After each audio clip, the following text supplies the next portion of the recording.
So having discovered the CB175, I had actually done a few trips around Nigeria within a couple hundred miles of the mission station, the hospital where I grew up.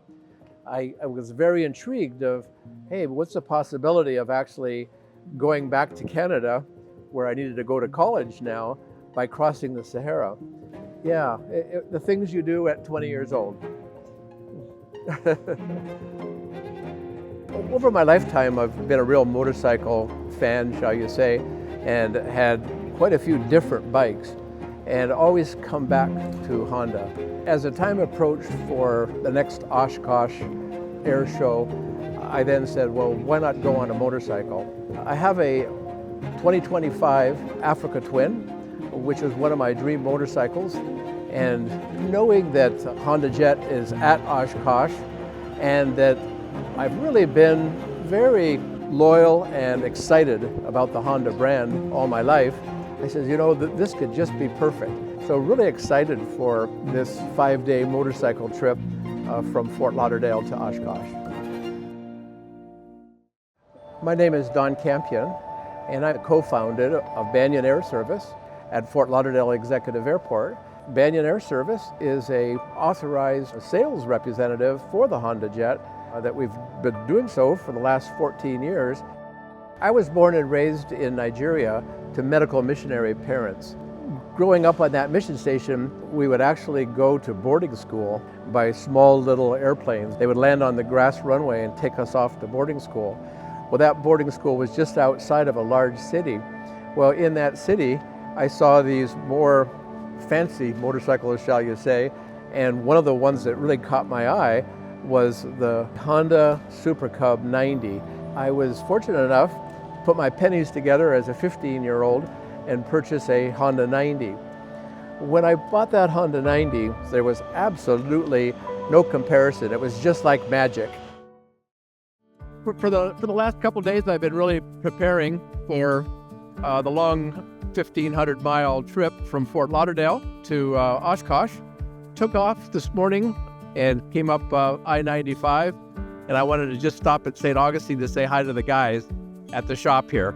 We have a Honda service center in St. Augustine, and had a great time together just catching up. I got to tell them about the exciting trip on our way to Oshkosh.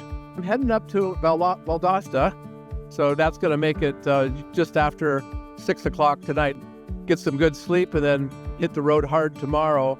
I have to just say, the Honda African Twin has just been performing flawlessly. It's just eating up the miles, regardless of what the weather is. I have to say I'm really enjoying the ride.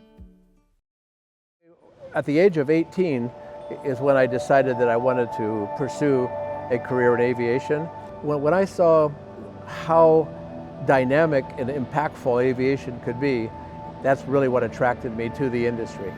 Having fallen in love with the Honda 90, I had come to know the Honda 175 and had purchased the 175 and had done several trips around Nigeria.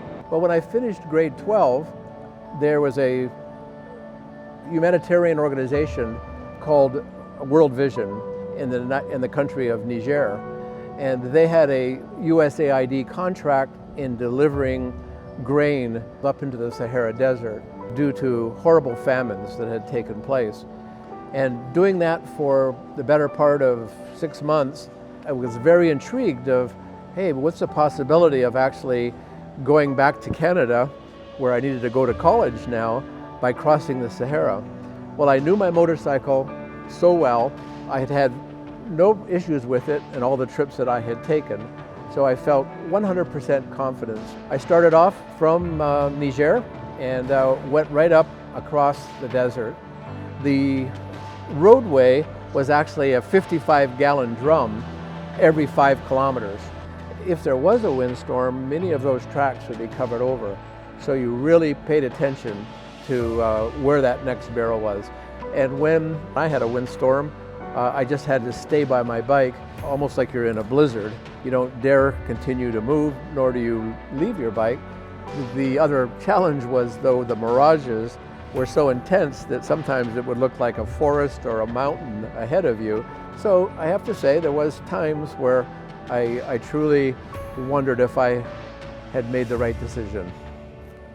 One of the most memorable aspects of that crossing of the Sahara was the beauty of nothingness, the idea that you're out and just it's a sea of sand. The other astounding thing is going through Switzerland, I actually went through snowstorms.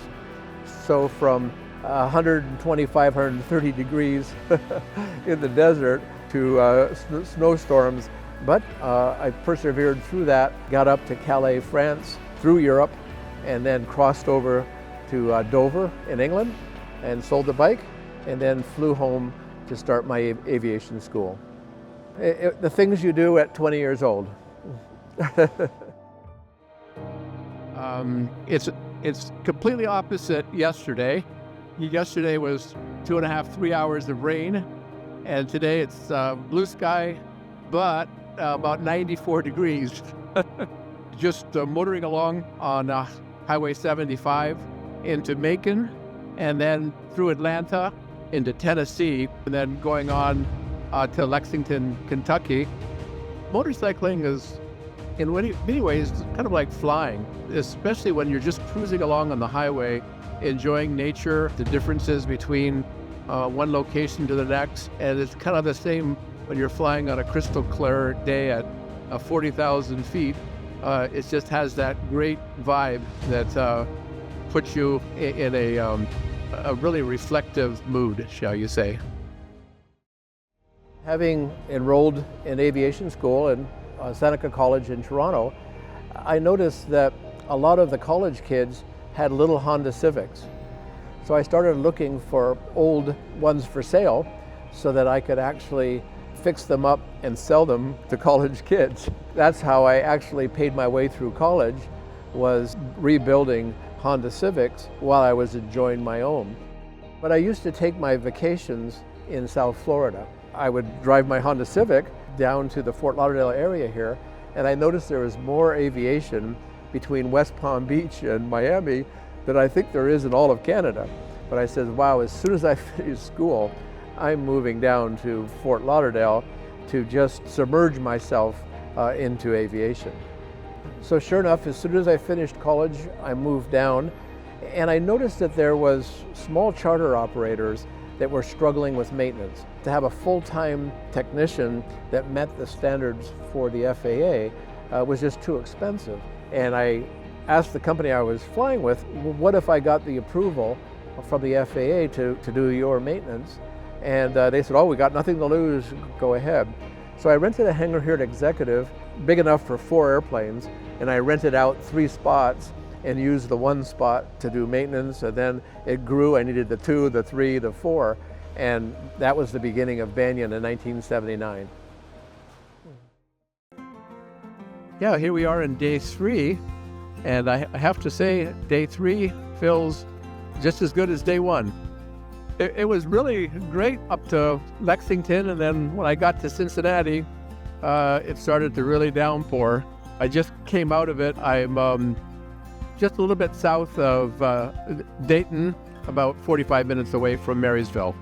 Tomorrow, when I'm at Marysville, I'm quite excited about visiting the Honda manufacturing plant, and then also the Honda Heritage Center to see some of the old replicas of Hondas that I've had in days gone by. So far, these 3 days have been delightful. I was always curious if there would be a car manufacturer that would venture into aviation. In the aviation industry, they have big conferences and conventions, and there was kind of a whisper going around that Honda was looking into building an aircraft. So I was very intrigued by that. Who better in the industry that already is so diversified and where quality is absolutely key would be more fit to slide into aviation. Being in that unique position of tracking the Honda brand and experiencing the Honda brand and being in aviation, I wonder if there's any way that we'd ever be able to participate in being associated as a partner with Honda. We asked them if there was any possibility where we could represent Honda in the Southeast. They thought about it for a while and said, yes, let's approach Honda. And the rest is history. For 14 years now, we've enjoyed a fantastic relationship with Honda Aircraft Company. Well, here we are in Marysville, Ohio. I had the privilege of going over to the Honda manufacturing plant. Really a customized personal tour, shall you say. The amount of energy and effort put into that quality is just so reassuring that Honda quality and value is there. Then from the manufacturing plant, we came over to the Honda Heritage Center, and oh my goodness, I have to say, it brings back some awesome memories. Looking at four-wheelers, different model Accords, the Legend, different motorcycles, many of which I've had in past days, but seeing them here in mint condition. And then of course ending up at the HondaJet, to see it all in one building is heartwarming and just an exhilarating day. I'm so grateful for this opportunity and privilege. In building our business here at Banyan Air Service, it's really been a privilege to support the community that we serve, but also beyond that. I took my wife to show her where I grew up in 2008, and we saw that the hospital had really run down. In 2010, we started the revitalization of Egby Hospital. When you're way out there in the bush and tools and resources are very scarce, it's really the trust and the confidence that we have in that Honda brand that really led me to equip that mission station with those type of products.